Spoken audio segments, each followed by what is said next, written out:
नमस्कार, मैं हूं सचिन श्रीवास्तव और आप मेरे साथ देखेंगे आजमगढ़ और पूर्वांचल से जुड़ी खास खबरें। अगर हमारी खबर अच्छी लगे तो हमारे फेसबुक पेज एबीसी चैनल को फॉलो करें और यूट्यूब चैनल को सब्सक्राइब करें। खबर के प्रायोजक हैं काशी गोमती ज्वेलर्स, निकट भंवरनाथ मंदिर, अयोध्या रोड, आजमगढ़। शादी के आभूषण की खरीद पर दुल्हन का श्रृंगार और गृहस्थी का सामान बिल्कुल मुफ्त। गोल्ड, डायमंड और सिल्वर की ज्वेलरी का विशाल संग्रह और लाइफ स्टाइल फर्नीचर, बेलनाडीह, आजमगढ़। सभी प्रकार के इलेक्ट्रॉनिक एवं फर्नीचर की संपूर्ण रेंज उपलब्ध।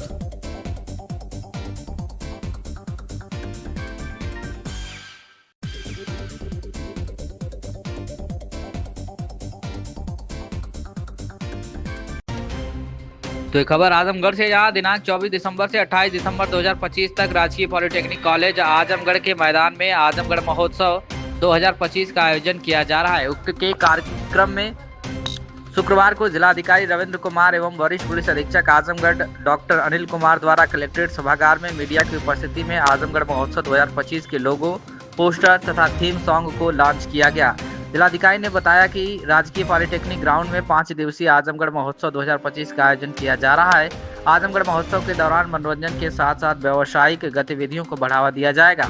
उन्होंने बताया कि मनोरंजन कार्यक्रम में बाहर के कलाकारों के साथ साथ लोकल कलाकारों को भी मंच उपलब्ध कराया जा रहा है। मेला ग्राउंड में फूड कोर्ट, झूले तथा ओडीओपी के प्रोडक्ट्स तथा स्थानीय बिजनेसमैन को भी प्लेटफॉर्म उपलब्ध कराया गया है ताकि वे बेचने वाली सामग्री का स्टॉल लगाएं। उन्होंने बताया कि इसमें प्रशासन, आमजन के सहयोग एवं मीडिया के माध्यम से सकारात्मक माहौल बनाकर सफलतापूर्वक महोत्सव का आयोजन किया जाएगा। जिलाधिकारी ने बताया कि पूर्व में कुछ शिकायतें रही हैं, जिसके परिप्रेक्ष्य में निर्णय लिया गया है कि पूरी तरह पारदर्शी तरीके से कार्यक्रमों का आयोजन किया जाएगा। इसमें कहीं भी किसी भी प्रकार के चंदे की व्यवस्था नहीं रहेगी। और इस मौके पर वरिष्ठ पुलिस अधीक्षक डॉक्टर अनिल कुमार ने बताया कि आजमगढ़ महोत्सव 2025 को सकुशल संपन्न कराने के लिए सुरक्षा व्यवस्था की पर्याप्त व्यवस्था की गई है। मुख्य कोषाधिकारी अनुराग कुमार श्रीवास्तव ने विस्तृत जानकारी देते हुए बताया कि दिनांक 24 दिसंबर से 28 दिसंबर 2025 तक राजकीय पॉलिटेक्निक मैदान आजमगढ़ में आजमगढ़ महोत्सव 2025 का आयोजन किया जा रहा है। उन्होंने बताया कि 24 दिसंबर 2025 को 4 बजे से 7 बजे तक स्कूली बच्चों के कार्यक्रम तथा स्थानीय कलाकारों द्वारा प्रस्तुति की जाएगी तथा शाम 7 बजे से 9 बजे तक अंजुम रहबर एवं अन्य द्वारा गजल संध्या की प्रस्तुति की जाएगी। उन्होंने बताया कि 25 दिसंबर 2025 को शाम 4 बजे से 7 बजे तक स्कूली बच्चों के कार्यक्रम तथा स्थानीय कलाकारों की प्रस्तुति होगी तथा शाम 7 बजे से 9 बजे तक हरिहरपुर घराना के कलाकारों द्वारा भजन संध्या का कार्यक्रम होगा। 26 दिसंबर 2025 को 4 बजे से 7 बजे तक स्कूली बच्चों के कार्यक्रम तथा स्थानीय कलाकारों की प्रस्तुति तथा शाम 7 बजे से 9 बजे तक डॉक्टर सुनील जोगी, शंभू शिखर, सर्वेश अस्थाना, प्रियांशु गजेंद्र, नीलू, ट्रिपल मेडल, माणिक दुबे, विकास बौखल एवं अन्य कवियों द्वारा कवि सम्मेलन का कार्यक्रम प्रस्तुत किया जाएगा। 27 दिसंबर 2025 को शाम 4 बजे से 7 बजे तक स्कूली बच्चों के कार्यक्रम तथा स्थानीय कलाकारों की प्रस्तुति होगी तथा शाम 7 बजे से 9 बजे तक जतिन निगम द्वारा बॉलीवुड नाइट की प्रस्तुति की जाएगी। उन्होंने बताया कि इसी प्रकार से 28 दिसंबर 2025 को आजमगढ़ महोत्सव का समापन होगा तथा शाम 4 बजे से 7 बजे तक स्कूली बच्चों एवं स्थानीय कलाकारों की प्रस्तुति तथा 7 से 9 बजे तक श्री अरविंद अकेला, डिम्पल सिंह द्वारा भोजपुरी नाइट का कार्यक्रम होगा। इस अवसर पर मुख्य विकास अधिकारी परीक्षित खटाना, अपर जिला अधिकारी वित्त एवं राजस्व गंभीर सिंह, जिला पर्यटन सूचना अधिकारी नवीन कुमार सहित अन्य संबंधित अधिकारी उपस्थित रहे। देखिए, इस साल आजमगढ़ महोत्सव का आयोजन पॉलिटेक्निक ग्राउंड में 24 से 28 दिसंबर तक 5 दिवसीय महोत्सव का आयोजन किया जा रहा है, जिसमें इंटरटेनमेंट के साथ साथ बिजनेस और सेल्फ एम्प्लॉयमेंट, मतलब तीनों को ही बढ़ावा मिलेगा। इंटरटेनमेंट में देखिए कल्चरल नाइट्स हैं, जिसमें कि बाहर के कलाकार के साथ साथ हम लोकल कलाकार को एक बहुत अच्छा प्लेटफॉर्म दे रहे हैं। साथ ही साथ फूड कोर्ट, झूले आदि की व्यवस्था है।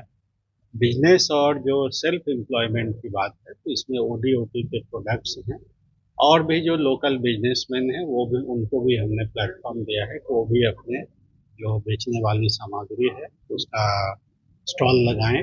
और मुझे आशा ही नहीं, पूर्ण विश्वास है कि इसमें प्रशासन और आम जन सहयोग से और मीडिया के द्वारा एक पॉजिटिव माहौल बनाकर मीडिया बंधुओं द्वारा इसको हम लोग एक सक्सेसफुल महोत्सव करेंगे। पूर्व में जो भी शिकायतें रही हैं उसके परिप्रेक्ष्य में हमने ये डिसीजन लिया कि इस बार हम लोग फुल्ली ट्रांसपेरेंट करेंगे। फुल्ली ट्रांसपेरेंट का मतलब है कि इसमें कहीं से कोई चंदा का कोई प्रोविजन नहीं होगा। जो प्रशासनिक धनराशि है उसे हम लोगों ने इंफ्रास्ट्रक्चर दिया है और जो आर्टिस्ट हैं, जो पेड आर्टिस्ट हैं, वो यहाँ की जो सामाजिक संस्था है, संस्था द्वारा खुद उनके द्वारा ही ये प्रपोजल आया था कि हम खुद ही वहन करेंगे। कहीं से कोई किसी भी स्तर पर कहीं से कोई चंदा का कहीं कोई काम नहीं किया जाएगा, जिससे कि किसी भी तरह का कोई ब्लेम गेम नहीं। धन्यवाद। मैं ये आशा करता हूँ कि आजमगढ़ जनपद ही नहीं, आसपास के जनपद के भी लोग आए और इस मेले का लुत्फ उठाएं। धन्यवाद। सर से लीजिए सर, आजमगढ़ महोत्सव को लेकर सुरक्षा के क्या इंतजाम किए गए? पिछले सालों में एक सांस्कृतिक कार्यक्रम में भगदड़ हो गई थी, तो उसको देखते हुए किस तरह की व्यवस्था रहेगी जो बहुत शांतिपूर्ण तरीके से हो? 24 तारीख से शुरू हो रहे 5 दिवसीय आजमगढ़ महोत्सव के दौरान जो सेफ्टी और सिक्योरिटी के लिए पुलिस की जो व्यवस्थाएं हैं वो बेहतर रहेंगी और चाक चौबंद रहेंगी। इसके लिए जो हमारे जो विभिन्न विभाग हैं और जो पुलिसकर्मी हैं उनको इस संबंध में ड्यूटियां लगा के प्रॉपर ब्रीफ करके अच्छे से इस महोत्सव को संपन्न कराएंगे। सर, विशेषकर भोजपुरी नाइट और बॉलीवुड नाइट के ज्यादा भीड़ होती है और अप्रत्याशित भीड़ हो जाती है, उसको कंट्रोल करने के लिए और कोई भी अप्रिय घटना ना हो, इसको रोकने के लिए क्या? देखिए, भीड़ का प्रबंधन हम लोग बेहतर तरीके से करेंगे। किसी तरह की कोई असुविधा या कोई सेफ्टी सिक्योरिटी का कोई कंसर्न नहीं। ठीक। तो ये खबर आजमगढ़ से, जहां शुक्रवार को थाना सरायमेर क्षेत्र में डॉक्टर भीमराव अंबेडकर की मूर्ति की अंगुली क्षतिग्रस्त किए जाने की सूचना पर प्रथम पक्ष सर्वेश गौतम पुत्र प्रकाश वीरू गौतम पुत्र झपसू उमेश पुत्र राजाराम गौतम निवासी कटघर जलाल द्वारा दी गई थी, जिसमें द्वितीय पक्ष संदीप चौहान पुत्र भीम चौहान अविनाश चौहान पुत्र सुग्रीव चौहान निवासी छोटी सडवाहा पर आरोप लगाया गया। पुलिस द्वारा तत्काल जांच, वीडियो फुटेज व अन्य साक्ष्यों के अवलोकन से यह तथ्य स्पष्ट हुआ कि प्रथम पक्ष द्वारा स्वयं मूर्ति की अंगुली को क्षतिग्रस्त कर दूसरे पक्ष को मुकदमे में फंसाने हेतु झूठी सूचना दी गई थी। उक्त प्रकरण में झूठी सूचना देने वाले के विरुद्ध मुकदमा दर्ज कर 4 आरोपियों को गिरफ्तार कर लिया गया है। आजमगढ़ पुलिस स्पष्ट रूप से चेतावनी देती है कि धार्मिक, सामाजिक एवं संवेदनशील मामलों में स्वयं घटना कारित या मनगढ़ंत कहानी रचकर किसी को फंसाने, शांति भंग करने अथवा माहौल खराब करने वालों के विरुद्ध कठोरतम कानूनी कार्रवाई की जाएगी। आमजन से अपील है कि केवल सत्य एवं तथ्यपरक सूचना ही पुलिस को दें, अन्यथा कानून का दुरुपयोग करने वाले व्यक्तियों के विरुद्ध कठोर कार्रवाई की जाएगी। दिनांक 18/12/25 को थाना सरायमीर के ग्राम कटघर जलाल में बच्चों में गिल्ली डंडा खेलने को लेकर विवाद हो गया था, जिसमें एक पक्ष द्वारा अंबेडकर मूर्ति की उंगली तोड़ दी गई, जिसके संबंध में वीडियो फुटेज आदि के आधार पर जांच कर विधिक कार्रवाई की जा रही है।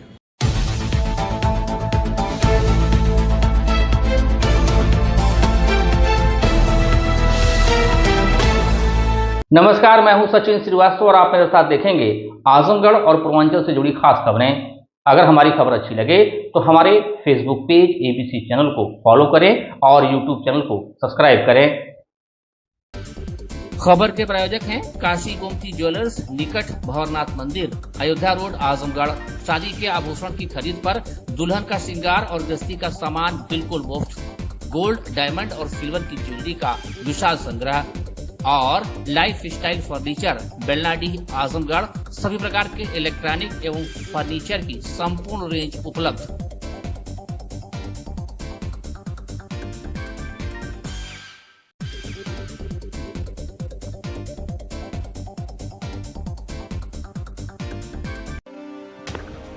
तो ये खबर आजमगढ़ से, जहां जिलाधिकारी रविंद्र कुमार ने बढ़ती ठंड को देखते हुए आज ग्राम अंबरपुर तहसील निजामाबाद में स्थित वृद्धाश्रम का भ्रमण किया। जिलाधिकारी ने प्रत्येक वृद्धजनों के पास जाकर उनके हालात, रहन सहन, खाने पीने एवं अन्य मिलने वाली सुविधाओं के बारे में जानकारी ली। इस अवसर पर जिलाधिकारी ने 83 वृद्धजनों एवं 5 केयर टेकर एवं 1 चौकीदार कुल 89 कंबल का वितरण किया। जिलाधिकारी को वृद्धजनों ने अवगत कराया कि वृद्धाश्रम में मिलने वाली सुविधा संतोषजनक है, यहाँ पर किसी भी प्रकार की कोई समस्या नहीं है। जिलाधिकारी को वृद्धजनों द्वारा अवगत कराया गया कि आश्रम परिसर में लगातार अलाव जलाया जा रहा है तथा ओढ़ने के लिए कंबल की व्यवस्था भी की गई है। वृद्धजनों द्वारा जिलाधिकारी को अवगत कराया गया कि नहाने के लिए लगाया गया गीजर इस समय खराब है, जिस पर जिलाधिकारी ने कल तक हर हाल में गीजर को सही करवाकर लगाने के निर्देश दिए हैं। उन्होंने कहा कि यदि कोई व्यवस्था समस्या है तो हमें अवगत कराएं। इसके साथ ही उन्होंने कहा कि यदि नए गीजर की आवश्यकता है तो इसका प्रस्ताव बनाकर उपलब्ध कराएं। जिलाधिकारी ने वृद्धाश्रम परिसर में बढ़ती ठंड को देखते हुए अलाव जलाने, पीने के लिए गर्म पानी की व्यवस्था, स्नान के लिए गीजर एवं समय समय पर स्वास्थ्य परीक्षण, इलाज कराने के आदि के निर्देश दिए। आपको बता दें कि यह निर्देश उन्होंने संबंधित अधिकारियों को दिए हैं। इसके साथ ही जिलाधिकारी ने बताया कि ठंड से निपटने के लिए शासन द्वारा पर्याप्त व्यवस्था सुनिश्चित की गई है। प्रत्येक तहसील में अलाव एवं कंबल के लिए आवश्यक धनराशि पूर्व में ही जारी कर दी गई है। ठंड बढ़ रही है और शासन द्वारा हर एक वर्ष कंबल, अलाव आदि की व्यवस्था की जाती है। तो जनपद आजमगढ़ में भी पूर्व में ही प्रत्येक तहसील में अलाव के लिए धनराशि दे दी गई थी और हमारे पास सफिशिएंट संख्या में कंबल है। आज मैं खुद यहाँ सरकार द्वारा चलाई जा रही वृद्धाश्रम में आपके समस्त वृद्धजनों को कंबल भी बांटा गया और वार्ता भी की गई है कि गर्म पानी, अलाव, कुछ लोग बीमार रहते हैं उनके ट्रीटमेंट, खाने पीने, साफ सफाई संबंधी कोई दिक्कत तो नहीं है। सब लोग संतुष्ट हैं। यहाँ के केयर टेकर बहुत अच्छे हैं, इसलिए आज केयर टेकर को भी कंबल दिया गया है और समस्त तहसील में संबंधित अधिकारियों को कड़े निर्देश दिए गए हैं कि आवश्यकता अनुसार अलाव जलाया जाए और जो भी वृद्ध असहाय व्यक्ति हैं उनको शासन के मानक के अनुसार कंबल, मुफ्त कंबल का वितरण। Kashi Gomti jewellers, A wing of Kashi Gomti group, निकट भंवरनाथ मंदिर, अयोध्या रोड, आजमगढ़, शादी के आभूषण की खरीद पर दुल्हन का श्रृंगार और गृहस्थी का सामान बिल्कुल मुफ्त।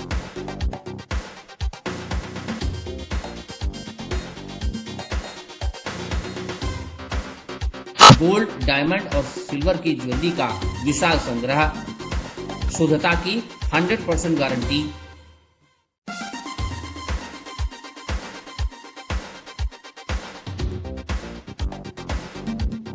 अपने खूबसूरत लम्हों को बनाएं और यादगार। पहुंचे काशी गोमती ज्वेलर्स, निकट भंवरनाथ मंदिर, Ayodhya road, Azamgarh. Lifestyle furniture, Belnadi, Azamgarh. सभी प्रकार के फर्नीचर एवं इलेक्ट्रॉनिक सामानों की भरपूर रेंज उपलब्ध। हमारे यहाँ EMI की सुविधा 0% ब्याज पर उपलब्ध। इलेक्ट्रॉनिक सामानों में LED TV, refrigerator, washing machine, air conditioner, air cooler, deep freezer, water cooler, mixer, juicer, iron, fan, induction, battery, inverter, electric geyser, gas geyser, आटा चक्की इत्यादि। फर्नीचर के सामानों में बेड, गद्दा, सिंगारदान, अलमीरा, sofa, table, chair, rack, stool, संदीली, सीढ़ी, डाइनिंग टेबल, झूला आदि। शादी विवाह की हो तैयारी या ऑफिस और घर के लिए सामानों की करनी हो खरीदारी, पहुंचिए लाइफस्टाइल फर्नीचर, बेलनाडी, आजमगढ़। तो ये खबर आजमगढ़ से, जहां पुलिस मुठभेड़ में गौमांस तस्करी करने वाले शातिर अपराधी घायल, पुलिस ने किया गिरफ्तार। बता दें तो अवैध असलाह, प्रतिबंधित मांस एवं घटना में प्रयुक्त 4 पहिया वाहन बरामद। अभियुक्त के विरुद्ध पूर्व में चोरी व गैंगस्टर एक्ट में मुकदमे थे दर्ज। बता दें कि शुक्रवार को थाना जीयनपुर पुलिस द्वारा प्रभावी कार्रवाई करते हुए एक गो तस्कर अशहद पुत्र नौशाद निवासी चांदपार, थाना जीयनपुर, जनपद आजमगढ़ को पुलिस मुठभेड़ के दौरान घायल अवस्था में गिरफ्तार किया गया है। बता दें कि शुक्रवार को दोपहर लगभग 1:35 पर थाना जीयनपुर क्षेत्रांतर्गत केशवपुर वन विभाग कार्यालय के पास पुलिस चेकिंग के दौरान अभियुक्त आजमगढ़ की ओर से जीयनपुर की ओर जा रहे थे।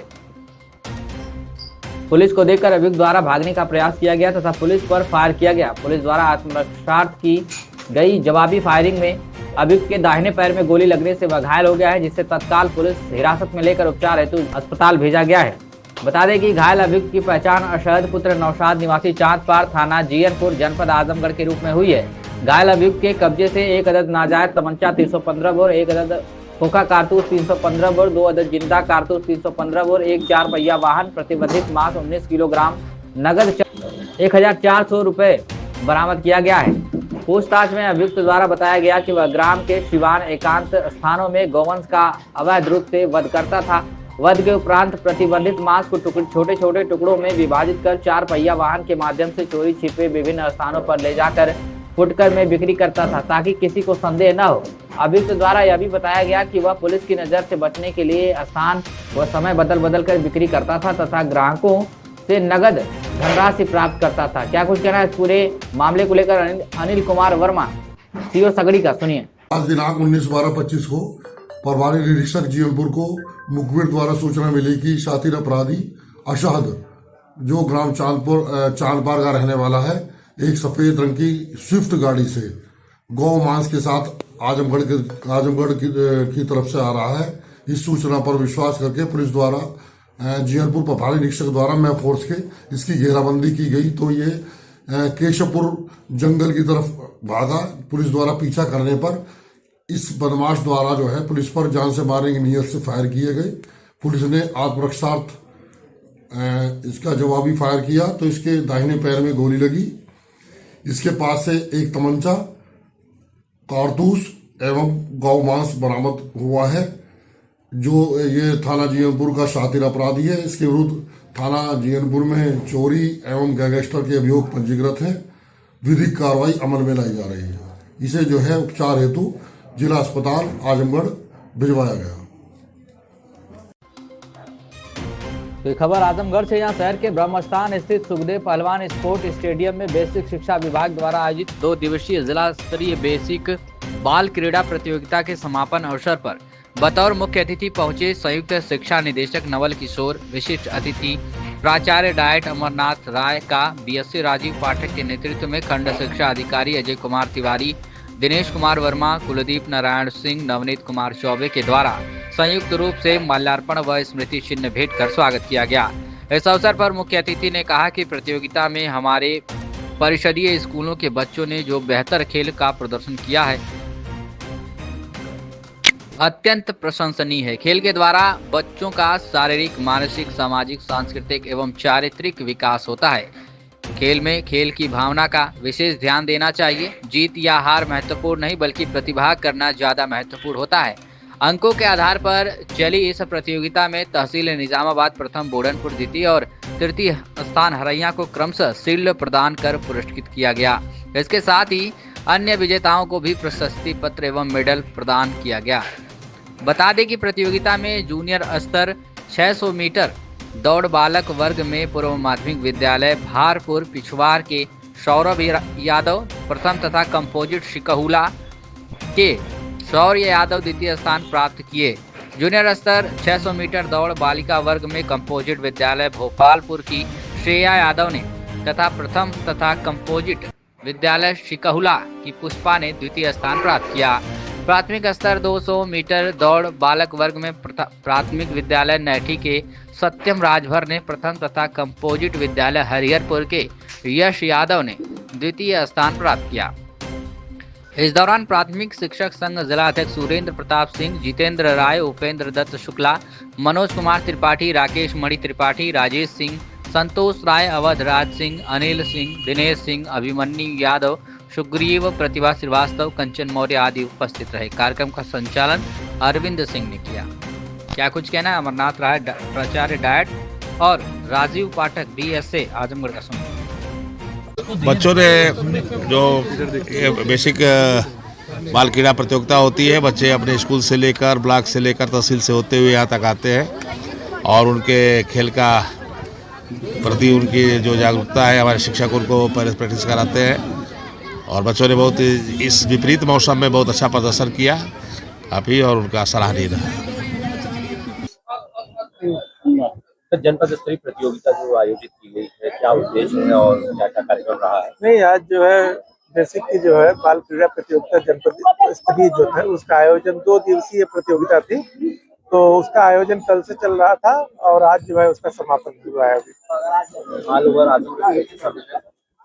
आजमगढ़ के विद्यालयों आजमगढ़ में जो है 130 जो है 32 टीमें प्रतिभाग की हैं। यहाँ पर जो 132 विद्यालयों की टीमें यहाँ प्रतिभाग की हैं और जो है हमारे सभी जो तहसील है वहाँ से जो है हर तहसील से टीमें आई। कौन कौन सी खेल शामिल है? इसमें जो है 10 प्रकार के जो है प्रतियोगिताएं शामिल रही हैं। तो खबर आजमगढ़ से, जहां हुनर संस्थान जो रंगमंच एवं ललित कलाओं के क्षेत्र में समर्पित एक सामाजिक, साहित्यिक और सांस्कृतिक संस्था है, जिसने 24 वर्षों से लगातार आयोजित हो रहे हुनर रंग महोत्सव की प्रेस वार्ता का आयोजन तपस्या क्रिएटिव स्कूल नगर पालिका कॉलोनी के सभागार में किया। इस प्रेस वार्ता में संस्था के सचिव वरिष्ठ रंगकर्मी सुनील दत्त विश्वकर्मा ने मीडिया के साथियों को संबोधित करते हुए बताया कि इस वर्ष हुनर रंग महोत्सव का आयोजन 26 से 30 दिसंबर तक पूर्वांचल के शिक्षा जगत के मालवीय पंडित बजरंग त्रिपाठी की स्मृति में अग्रसेन महिला महाविद्यालय के सभागार में किया जाएगा। सुनील दत्त विश्वकर्मा ने कहा कि इस महोत्सव में पूरे देश से 14 नाटकों और 100 से ऊपर लोक नृत्यों की प्रस्तुतियां देखने को मिली। उन्होंने यह भी बताया कि इस वर्ष कई प्रमुख प्रदेशों जैसे दिल्ली, राजस्थान, बंगाल, उड़ीसा, महाराष्ट्र, झारखंड, बिहार और छत्तीसगढ़ ने अपने कलाकारों को भेजने की स्वीकृति दे दी है। यह महोत्सव अब देश का एक प्रतिष्ठित सांस्कृतिक आयोजन बन चुका है। हुनर रंग महोत्सव का प्रमुख आकर्षण बिहार सरकार द्वारा अम्रपाली पुरस्कार से पुरस्कृत लौंडा नाच व मुखौटा नृत्य के कलाकार सुदामा पांडे, नौटंकी के लिए संगीत नाटक अकादमी उत्तर प्रदेश द्वारा पुरस्कृत अष्टभुजा मिश्र, वरिष्ठ नाट्य निर्देशक शिवलाल सागर, भारतीय नाटक अकादमी से प्रशिक्षित साक्षी चौहान, सुनील चौहान दिल्ली होंगे। इसके साथ ही विभिन्न प्रदेशों से आने वाले समूह लोक नृत्य और नाटकों की प्रस्तुतियां भी इस महोत्सव का हिस्सा होंगी। इस आयोजन के प्रमुख संरक्षक डॉक्टर कृष्ण मोहन त्रिपाठी, प्रबंधक चिल्ड्रन कॉलेज हैं, जबकि समाजसेवी अभिषेक जायसवाल तीनों को इस वर्ष का स्वागत अध्यक्ष नियुक्त किया गया है। प्रेस वार्ता में संस्थान के पदाधिकारी जैसे अजेंद्र राय, गौरव मौर्य, रमाकांत वर्मा, सपना बनर्जी, संस्थान अध्यक्ष मनोज यादव, प्रमोद कुमार सिंह, गजराज प्रसाद, मनीष रतन अग्रवाल, अभिषेक राय तोशी, कमलेश सोनकर, राज पासवान, दीपक जायसवाल, रवि गोड़ समेत कई अन्य लोग उपस्थित थे। सुनील दत्त विश्वकर्मा ने कहा कि इस वर्ष का हुनर रंग महोत्सव कला प्रेमियों के लिए एक यादगार अवसर साबित होगा और यह महोत्सव भारतीय कला और संस्कृति के प्रति सम्मान और प्यार को बढ़ावा देने में महत्वपूर्ण भूमिका निभाएगी। कार्यक्रम को लेकर क्या कुछ कहना है सुनील दत्त विश्वकर्मा, सचिव हुनर संस्थान का, सुनिए। कहाँ है इसका स्थान? हुनर संस्थान द्वारा आयोजित रंग महोत्सव साल 24वें वर्ष हम लोग अग्रसेन महिला महाविद्यालय आजमगढ़ के प्रांगण में कर रहे हैं और इस बार कुल हमारे आयोजन में 8 स्टेज, 12 नाटक और कम से कम 100 से ऊपर लोक नृत्यों के मंचन होंगे। जो सबसे प्रमुख आकर्षण होगा, देश में भोजपुरी का बोलबाला है और भोजपुरी के नामचीन लौंडा नाच के कलाकार, मुखौटा नृत्य के कलाकार, जिन्हें बिहार सरकार ने अभी हाल ही अम्रपाली पुरस्कार से सम्मानित किया, सुदामा पांडे जी 30 तारीख को हमारे यहाँ आ रहे हैं।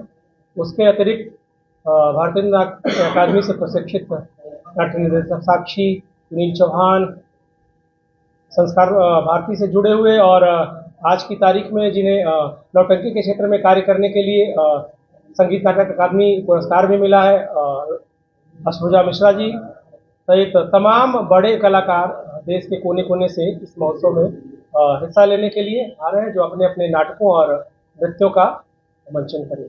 तारीख क्या है, समय कितना बजे? 26 से 30 दिसंबर ये हमारा आयोजन है और चूंकि मौसम को देखते हुए, जिस तरीके से मौसम खराब हुआ है, हम लोगों ने निर्णय लिया कि शाम 5 बजे से रात्रि 10 बजे तक अपने सारे कार्यक्रमों को हम लोग रखेंगे। कहाँ टीमें आ रहे हैं? जो नाटकों की टीमें आ रही हैं उनमें दिल्ली, झारखंड, बिहार, बंगाल, उड़ीसा, असम, ऐसे प्रदेशों से और उत्तर प्रदेश के 3 नाट्य दल इस बार कार्यक्रम में हमारे हिस्सा में। कुल कितने दलों की टीम रहेगी, मतलब आजमगढ़ मिला के?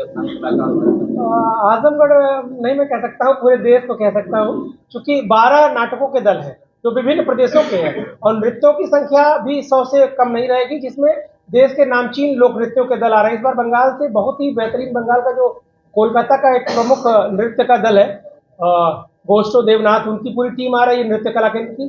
उसके अतिरिक्त उड़ीसा से हमारे बीच टीम आ रही है जो पूरे क्लासिकल कह सकते हैं और फोक को लेकर आ रही है। तो इस बार पूरे देश की जो भारत की विलुप्त होती लोक कलाएं हैं उन सबको आजमगढ़ वासियों को देखने को मिलेगा। पुनः जगह परिवर्तन कोई कारण रहा होगा?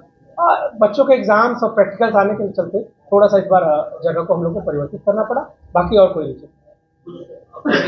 अलग हट है इस बार। देखिए, हम लोग रंगकर्म विधा के जुड़े हुए लोग हैं, तो रंगमंच से ही जुड़े लोगों को हम लोग बुला रहे हैं। हमारे यहाँ कोई प्रोफेशनल आर्टिस्ट नहीं है। हाँ, एक चीज़ जरूर है कि जितने भी आर्टिस्ट आ रहे हैं उनके शो देखने के लिए श्री राम सेंटर से लगाए बड़े सेंटरों में लोग लाखों रुपए के टिकट खर्च करके जाते हैं। यहाँ हम अपनी जनता के लिए निःशुल्क बुला रहे हैं।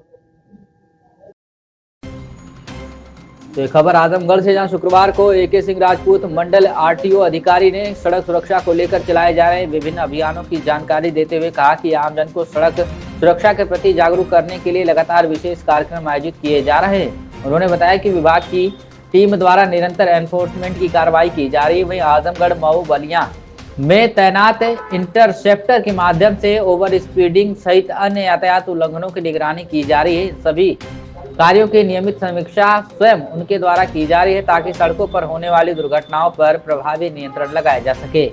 RTO अधिकारी ने कोहरे के मौसम को देखते हुए नागरिकों से इससे विशेष सावधानी बरतने की अपील करते हुए कहा कि वाहन की गति कम रखें, क्योंकि कोहरे में सामने चल रही गाड़ी की दूरी का सही आकलन नहीं हो पाता है और अचानक ब्रेक लगाने से दुर्घटना की आशंका बढ़ जाती है। उन्होंने जानकारी दी कि आगामी 22 दिसंबर को मंडल स्तर पर सड़क सुरक्षा को लेकर एक महत्वपूर्ण बैठक आयोजित की जाएगी। इसमें सड़क दुर्घटनाओं को रोकने के और यातायात व्यवस्था को और अधिक सुरक्षित बनाने से जुड़े सभी पहलुओं पर विस्तार से चर्चा की जाएगी। क्या कुछ कहना है AK सिंह राजपूत RTO का, सुनिए। ऐसा बहुत ज्यादा चल रहा है, इससे जागरूकता के लिए वाहनों के लिए क्या कहना चाहेंगे? देखिए, जागरूकता के लिए हमारी टीम लगातार रिफ्लेक्टर्स लगा रही है और इसके साथ ही रोड पर एनफोर्समेंट की उसमें कार्रवाई चल रही है और इसके साथ साथ जगह जगह सड़क सुरक्षा जागरूकता प्रोग्राम के लिए हमारी टीम लोगों को जागरूकता फैला रही है और हमारे इंटरसेप्टर जो कि आजमगढ़ मऊ बलिया तीनों में हैं, वो इंटरसेप्टर ओवर स्पीडिंग और अन्य चीज़ को भी वो लोग चेक कर रहे हैं। और मेरा भी अभी शीतकालीन भ्रमण में जनपद बलिया के लिए मैं वहाँ पे जा रहा हूँ और वहाँ पे इसी तरह की सड़क सुरक्षा से संबंधित जागरूकता के लिए, ताकि एक्सीडेंट को रोका जा सके। ऐसे में इसे लाइटिंग के भी कोई प्रभाव पड़ता है, पीला लाइट, व्हाइट लाइट? देखिए, फॉग में अगर आप येलो लाइट आप यूज़ कर रहे हैं तो फॉग में थोड़ा सा आसानी होती है, फॉग लैम्प का यूज़ करें। और फॉग में अगर आप अपर बीम पे आप चला रहे हैं तो फिर वो कोहरा रिफ्लेक्ट होकर के आपकी आंखों में आता है, जिससे आपको अच्छे से नहीं दिखता है। और मुख्यतः सबसे इम्पोर्टेंट ये है कि कोहरे में वाहन आपको नज़र आता है कि काफ़ी दूर है, जबकि वो दूर होता नहीं है ना। इसके कारण क्या होता है, अगर आप स्पीड से चल रहे हैं तो आपको ब्रेक लगाने में अचानक बहुत दिक्कत होती है, इसी कारण एक्सीडेंट्स होते हैं। तो अतः मेरा सभी से ये अनुरोध है कि कोहरे में धीमी स्पीड में अपने वाहन को संचालित करें और जब तक आवश्यक ना हो उस टाइम तक रात में निकलना अवॉइड करें। मान लीजिए किसी कारण से एक्सीडेंट हो जाते हैं, लोग रोड पे एक्सीडेंट होने के बाद उठाते नहीं है, तो इनके लिए क्या कहना चाहेंगे? देखिए, एक्सीडेंट के लिए हर जगह जैसे एक्सप्रेस वे वगैरह पे उनकी एम्बुलेंसेस वगैरह होती हैं, वो भी उनकी भी पेट्रोलिंग चल रही है। और जो जगह जगह टोल हैं उनकी भी एम्बुलेंस होती है, उनकी भी पेट्रोलिंग चल रही है। कोई अगर एक्सीडेंट होता है तो उसकी सूचना उन तक पहुंचती है, एम्बुलेंसेस वगैरह भी होती हैं। हम लोग खुद एक 22 तारीख को मंडलीय सड़क सुरक्षा समिति की बैठक मंडलीय अध्यक्ष माननीय आयुक्त महोदय के अध्यक्षता में होने जा रही है, जिसमें भी इस एक्सीडेंट के संबंध में बहुत सारे विस्तार से चर्चा की जाएगी और रोकथाम के उपायों के बारे में बात की जाएगी। तो खबर आजमगढ़ से, जहां पूर्व घोषित कार्यक्रम अनुसार जय किसान आंदोलन के प्रतिनिधि मंडल ने पूर्वांचल में संचालित होने वाले नहरों तथा माइनरों की 15 दिसंबर से 18 दिसंबर तक स्तरीय जांच की, जिसमें पाया गया कि बलिया, मऊ, जौनपुर, आजमगढ़, गाजीपुर, अम्बेडकर नगर, जौनपुर आदि जिलों में ज्यादातर नहरों व माइनरों में पिछले 5 वर्षों से पानी नहीं आ रहा है। शुक्रवार को जय किसान आंदोलन के प्रदेश अध्यक्ष राजनीति यादव के नेतृत्व में आयुक्त आजमगढ़ मंडल आजमगढ़ के माध्यम से मुख्यमंत्री के नाम मांग पत्र सौंपा गया।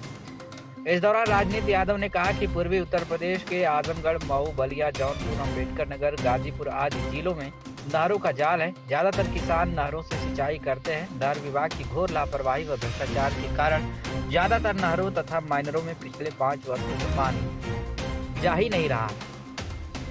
कहा कि नहरों का संचालन जनता की गाढ़ी कमाई के टैक्स के पैसे से होता है। हम ऐसे बर्बाद नहीं होने देंगे। सरकार से मांग की गई है कि नहरों के संचालन व सिर्फ सफाई में धांधली करने वाले अधिकारियों के विरुद्ध सख्त कार्रवाई की जाए। नहरों की सफाई तली तथा नहरों की सर्विस लेन पटरियों पर पड़ी मिट्टियां समतल किया जाए। सभी नहरों तथा माइनरों में हेड से टेल तक पानी पहुंचाया जाए। नहरों में पानी देने की समय सारणी घोषित की जाए। किसानों के खेतों में हर हाल में पानी पहुंचाया जाए। इस मौके पर ज्ञापन देते हुए समय चंद्रधारी यादव, दिनेश चंद्र यादव, आशीष पटेल जिला अध्यक्ष युवा आजमगढ़, श्याम देव यादव जिला अध्यक्ष मऊ, कविता हमीदुर, निशा, अवधराज यादव, शैलेंद्र यादव, अतुल कुमार टीम आदि मौजूद रहे। क्या कुछ कहना है राजनीति यादव, प्रदेश अध्यक्ष जय किसान आंदोलन। देखिए हम यहाँ पर आए हैं, अभी कमिश्नर साहब को भी ज्ञापन दे के आ रहे हैं और मामला हमारा यह है कि हम जय किसान आंदोलन प्रदेश अध्यक्ष राजनीति यादव, हमारे पूर्वांचल में सब नहरों का जाल है। ज्यादातर किसान नहरों से खेती करते हैं। हमारे आजमगढ़ का बहुत तबका नहरों से सिंचाई करता है। आजमगढ़ जो राजवाहा शारदा सहायक खंड 32 नहर है, फूलपुर राजवाहा है, निजामाबाद राजवाहा है, तहबरपुर राजवाहा है, इन राजवाहों पे जहां जहां पुल है सर, पुल के 200 मीटर इधर 200 मीटर उधर, दोनों तरफ तो ये लोग जो है कि नहरों की सफाई कर दी है। अभी आजमगढ़ शारदा सहायक खंड 32 राजवाहा है। वाराणसी रोड पे आप जाएंगे, आजमगढ़ वाराणसी रोड पे तो जो पुल कोठिला में बना हुआ है, नहर से 200 मीटर इधर 200 मीटर पीछे खूब बढ़िया 12 से 15 मीटर चौड़ी नहर खोद करके उसकी पटरी उटरी तल्ली एकदम साफ कर दी गई है। लेकिन 200 मीटर के बाद, कोटिला से 200 मीटर के बाद दिलौरी, रोआ, फरिया, सरायमीर पूरा चले जाइए भोरमऊ और यहाँ पुष्पनगर तक, पूरी नहर की चौड़ाई को मात्र 5 मीटर में करके टोटल सिल्ट उसी में जमा पड़ी हुई है, एक भी सिल्ट निकली नहीं हुई है। और दिलौरी से लेकर के फरिया तक आप मोटरसाइकिल से भी पटरी पे नहीं जा सकते, पूरा सिल्ट उसी में छोड़ के, और जो पहले की पटरी पड़ी तो उसे जांच भी ताकि ना कर पाए लोग, एकदम पानी पल्ट सिल्ट पड़ी हुई है। अगर ये और जो जहां निकाले भी है वो भी जेसीबी दौड़ा सिर्फ खाना पूर्ति की गई है। अगर 50 किलोमीटर नहर कोटिला से लेकर 50 किलोमीटर पश्चिम चली जाए पुष्पनगर के आगे तक, 10 टाली मिट्टी भी नहीं निकली, जेसीबी लगाने से क्या फायदा है। इस सरकार का और जितने इससे minor, Karauli minor, Fattanpur minor, Ahiripur minor, सब माइनरों में खाली झरा करके 200 मीटर तक, सुन ले सर, 200 मीटर झरा चूना गिरा दिए है। बाकी सब माइनर की भी वही हालत है। यही हालत राजवाहा, सोफीपुर राजवाहा की, तहबरपुर राजवाहा, कप्तानगंज वाला। जो हमारी मांग आप पूछ रहे हैं कि मांगे क्या है, हमारी बस 3 मांग है सर कि जितने हमारे आजमगढ़ जनपद के पूरे पूर्वांचल के जो नहर है, माइनर है, इनकी सफाई जेसीबी द्वारा जो कराई गई है, इसकी जांच करा ली जाए और इसमें जो भी दोषी है उसके खिलाफ सख्त कार्रवाई की जाए। क्योंकि जब पानी वहां शारदा सहायक खंड 32 से छूटता है तो जब नहर बहाव नहीं हो पाता है तो नहरें कटने लगती है, जिसकी वजह से हमारा पानी जो है कि घाघरा नदी में छोड़ दिया जाता है। एक तरफ बाढ़ आ जाती है, एक तरफ सूखा पड़ जाता है। तो इसमें हमारे नहरों में हेड से टेल तक पानी पहुंचना चाहिए और इसमें जो भी दोषी है, जो 5 साल से हमारे खेतों में पानी नहीं पहुंच पा रहा है, हेड से टेल तक पानी नहीं पहुंच पा रहा है, उसके खिलाफ कार्रवाई होनी चाहिए और नहरों की समय सारणी घोषित कर दी जाए, समय से पानी पहुंच जाए। हमें बस और कोई मांग नहीं चाहिए कि हमारे नहरों का संचालन, क्योंकि नहर होते हुए भी अगर डीजल इंजन से खेती करना पड़े तो दुर्भाग्य की बात है। और ये कोई ऐसी मांग नहीं कर रहे हैं। ये जो नहर का संचालन होता है हमारे किसानों के टैक्स के पैसे से संचालित होता है। हम टैक्स देते हैं, खाते पीते जो भी टैक्स देते हैं, तो हम इस टैक्स की किसानों की गाढ़ी कमाई का पैसा ऐसे बर्बाद नहीं होने देंगे। हमारे किसानों के खेतों में पानी चाहिए और अगर हमारी मांगे पूरी नहीं हुई तो हमने कमिश्नर साहब से कह दिया कि अगर हमारी मांगे पूरी नहीं हुई तो आज हम लोकतांत्रिक तरीके से अपनी बात आपके माध्यम से माननीय मुख्यमंत्री जी को भेज रहे हैं। अगर हमारी बात पूरी नहीं तो मुखर होकर सड़क उतरेगी। इसकी टोटल जिम्मेदारी शासन प्रशासन की होगी। धन्यवाद। Kashi Gomti jewellers, A wing of Kashi Gomti group, निकट भवरनाथ मंदिर, अयोध्या रोड, आजमगढ़। शादी के आभूषण की खरीद पर दुल्हन का श्रृंगार और गृहस्थी का सामान बिल्कुल मुफ्त।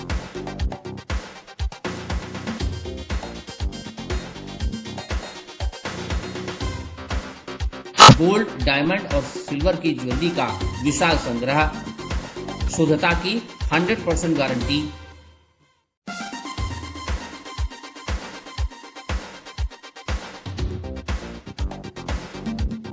अपने खूबसूरत लम्हों को बनाएं और यादगार। पहुंचे काशी गोमती ज्वेलर्स, निकट भवानाथ मंदिर, Ayodhya road, Azamgarh. Lifestyle furniture, Belnadi, Azamgarh.